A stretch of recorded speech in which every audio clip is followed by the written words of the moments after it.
Doctor गणपतरावजी Deshmukh यांनी केली।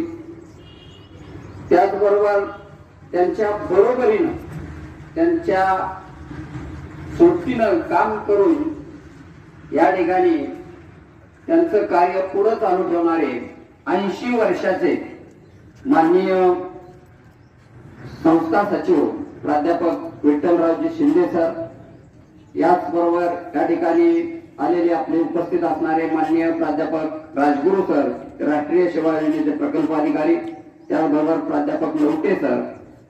तर या सर्वांचा उल्लेख खास एवढ्यासाठी आपल्याला करावा लागेल की एवढ्या दूर राहून सुद्धा सामाजिक बांधिलकी जोपासण्यासाठी त्यांनी आपल्या गावाची निवड केलेली आहे। त्यांचं काम खूप मोठं आहे। फक्त आज ते आपल्यापर्यंत पोहोचले आहेत, परंतु यापूर्वी कोल्हापूर, सांगली या ठिकाणी दरवर्षी जवळजवळ हा महापूर येत असतो आणि या दरवर्षी येणाऱ्या महापुरामध्ये सामाजिक बांधिलकी जोपासण्यासाठी या संस्थेचे हे सर्व कर्मचारी, संस्था सचिव, संस्थेचे सदस्य आणि त्या संस्थेत शिकत असणारे विद्यार्थी हे सर्वजण त्या ठिकाणी मदतीचा ओघ त्या पूरग्रस्त लोकांच्यासाठी घेऊन जातात आणि दरवेळेला त्या ठिकाणी ते मदत करत असतात।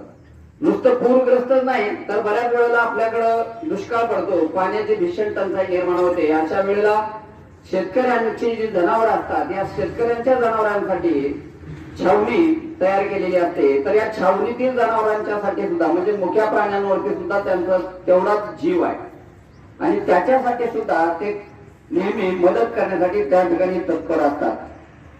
तर यावर्षी अतिवृष्टीमुळे आणि वरील धरणं, शिना नदीवरील सर्व धरणं भरल्यामुळं शिना नदीतून पाण्याचा जो लोट आला त्यामुळे अतिशय भयानक अशी परिस्थिती निर्माण झाली। या अगोदर 2020 ला आपल्या गावामध्ये पूर आला होता, परंतु त्यावेळेला जेवढा भाग गेला नव्हता त्याच्या डबल टिबल गाव पूर्णपणे या ठिकाणी पाण्याखाली गेला।